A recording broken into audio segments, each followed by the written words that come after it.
ওই মায়ের পেট থেকে আমাদের সকলেরই জন্ম। এবার আমি বলছিলাম ছোট্ট মেয়েদের কথা, মেয়ে আস্তে আস্তে বড় হলো, এবার মিশনে দেওয়ার সময় হলো, এবার স্কুলে দেওয়ার সময় হলো। আমাদের দ্বিচারিতা দেখুন, আমাদের দেখুন নাই আর ওয়ান নাই। আমি ছেলেটাকে ভালো জায়গাতে দিলাম, ছেলেটাকে ভালো মিশনে দিলাম, আর মেয়েটাকে বাড়িতে রেখে দিলাম, কম দামি স্কুলে দিলাম। তাকে ভালো জায়গাতে পড়াতে হবে না। কে বলেছে? আপনি একজন গার্জেন, আপনি একজন মালিক আছেন, আপনাকে জবাবদিহিতা লাগবে। আপনার মাধ্যমে ন্যায়ের কথাটা বের হতো, ন্যায়ের কাজটা হতে হতো। যেমনি ভাবে আপনি আপনার ছেলেকে দেখলেন, তেমনি ভাবে আপনার মেয়েকে দেখতে হতো। ভাই আমার, এইভাবে আপনার মাধ্যমে আপনার দ্বারাতে যেমন ছেলেরা সম্মান আর ছেলেরা অধিকার পাবে, তেমনি ভাবে মেয়েরা অধিকার পাবে। এমন আছে কতটা বাড়িতে দেখবেন যে ভালো ভালো খাবার ছেলেরা পায় আর মেয়েরা পায়। বলেন মেয়েরা পায়। আমি খুব তাড়াতাড়ি আসছি, যেটা আমাদের ভিতরে সচরাচর ঘটে থাকে। ভাই আমার, বিনা প্রয়োজনে যাবেন না, সময় অনেকটা হয়ে গেছে। তো আমি যেটা বলছিলাম, যেটা আমাদের সমাজে বেশি পরিমাণে প্রচলিত আছে, সেটার দিকে আমি খুব তাড়াতাড়ি করে যাচ্ছি।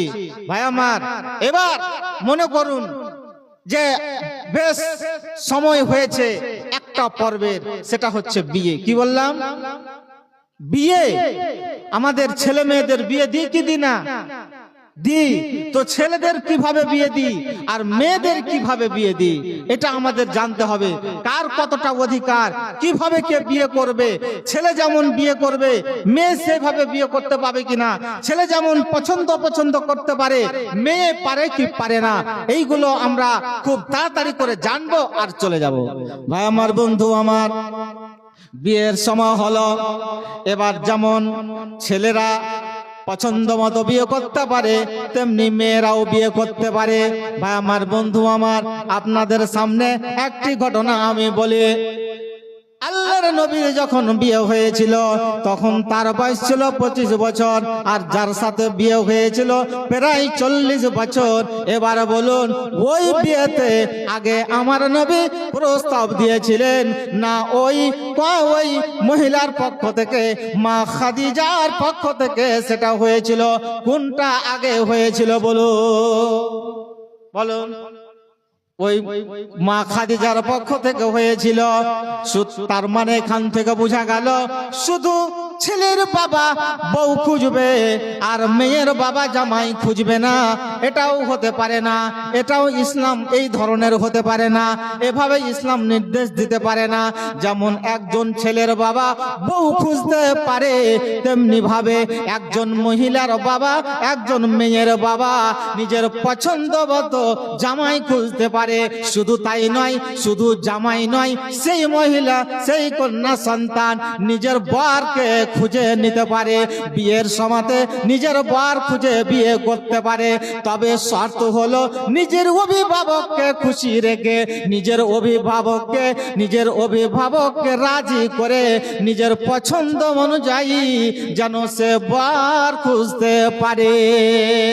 যদি না এরকম হয়, নিজের অভিভাবককে বাদ দিয়ে যদি কোন রকমের কোন মহিলা, কোন স্ত্রী মানুষ, কোন কন্যা সন্তান বিয়ে করে নাই, আল্লাহর নবী বলছেন আইয়ুমা ইমরাআতিন নাকাহাত বিগাইরি ইযনি ওয়ালিহা ফানিকাহুহা বাতিলুন, ফানিকাহুহা বাতিলুন, ফানিকাহুহা বাতিলুন।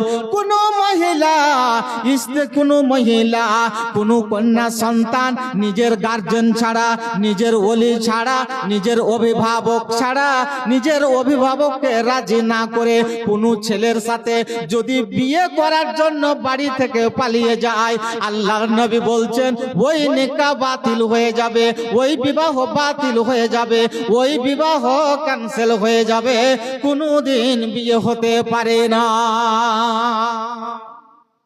এখন আমাদের এই বর্তমান সময়ে এই ধরনের ব্যাধি দেখা দিয়েছে।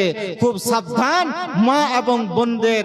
আর আমি গার্জেনদের এই সময় এই মুহূর্তে এই বিষয়ে আমি বলতে চাই যে অতি খুব সাবধান হয়ে সাবধানতা অবলম্বন করতে হবে, এই ধরনের ঘটনা যেন না হয়, বিয়েই হবে না। ভাই আমার, তাহলে একজন মহিলা নিজের গার্জেনকে, নিজের অভিভাবককে রাজি করে নিজের পছন্দ মতো বিয়ে করতে পারে। আর একটি উদাহরণ হাদিস থেকে আপনাদের বলি যে মহিলারা নিজের পছন্দ অনুযায়ী বিয়ে করতে পারে, কোনো অসুবিধা নেই। ইসলামে তাদের অধিকার দিয়েছে, কোরআন হাদিসে তাকে অধিকার দিয়েছে। আমার বন্ধু আমার, নবীর যুগে একজন ছোট্ট মহিলা বালিকা নাবালিকা অবস্থাতে তার বাবা মা বিয়ে দিয়েছিল। যখন সেই নাবালিকা বালেগা হলো, যখন বুঝতে শিখলো, তখন বুঝতে পারলো আমার যার সাথে বিয়ে হয়েছে এই স্বামী তো আমার ভালো নয়, এই স্বামী তো রাত 12টার সময় আসে, এই স্বামী তো নামাজ পড়ে না, এই স্বামী তো জর্দা পান করে, এই স্বামী তো বিড়ি খায়, এই স্বামী তো সুদ ঘুষে লিপ্ত আছে, এই স্বামী আমার জন্য চলবে না, আমার জন্য ভালো লাগে না। নবীর কাছে গেলেন, নবীর কাছে গিয়ে তার পুরো ঘটনাটা বললেন। বলে দেওয়ার পরে নবী সাল্লাল্লাহু আলাইহি ওয়াসাল্লাম, ভাই আমার, বন্ধু আমার, মায়েরা বার বোনেরা আমার, আল্লাহর নবী সেই মহিলাকে ইখতিয়ার দিয়ে বললেন, অপশন দিয়ে বললেন, তোমাকে যদি ভালো লাগে তাহলে সেই তোমার স্বামীর সাথে থাকতে পারো, আর যদি তোমাকে ভালো না লাগে তাহলে তুমি তোমার স্বামীকে ডিভোর্স দিতে পারো। কে বলেছে যে স্বামী অন্যায় করবে, স্বামী নির্যাতন করবে, স্বামী তাকে জ্বালাতন করবে, আর ও মহিলা হয়েছে বলে ও সহ্য করবে না? এটা তো শরীয়ত হতে পারে না। এরকম তো ইসলামের আদেশ বা এই ধরনের হুকুম বিধান তো হতে পারে না।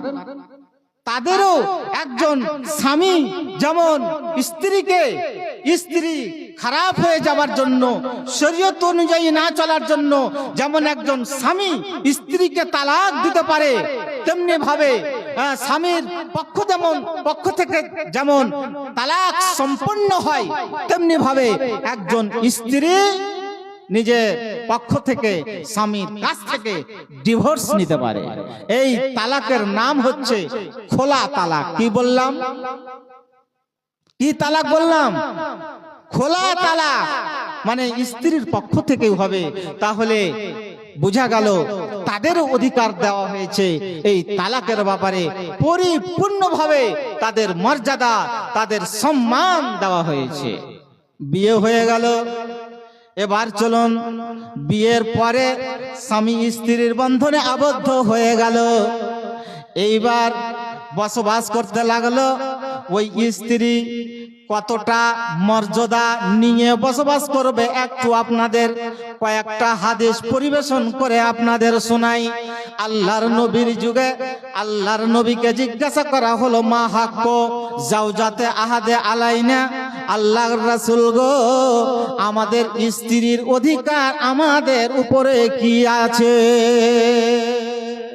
ভাই আমার, শুধু আমরা মনে করি যে আমাদের অধিকার আছে স্ত্রীর ওপরে, না, মনে করি না।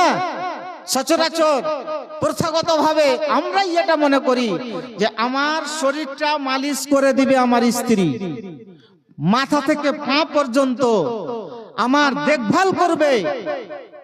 আচ্ছা, এবার আপনি যাকে বিয়ে করেছেন সে তো রক্ত মাংসের তৈরি, তো তার কোনোদিন শরীরে ব্যথা হতে পারে কি পারে না?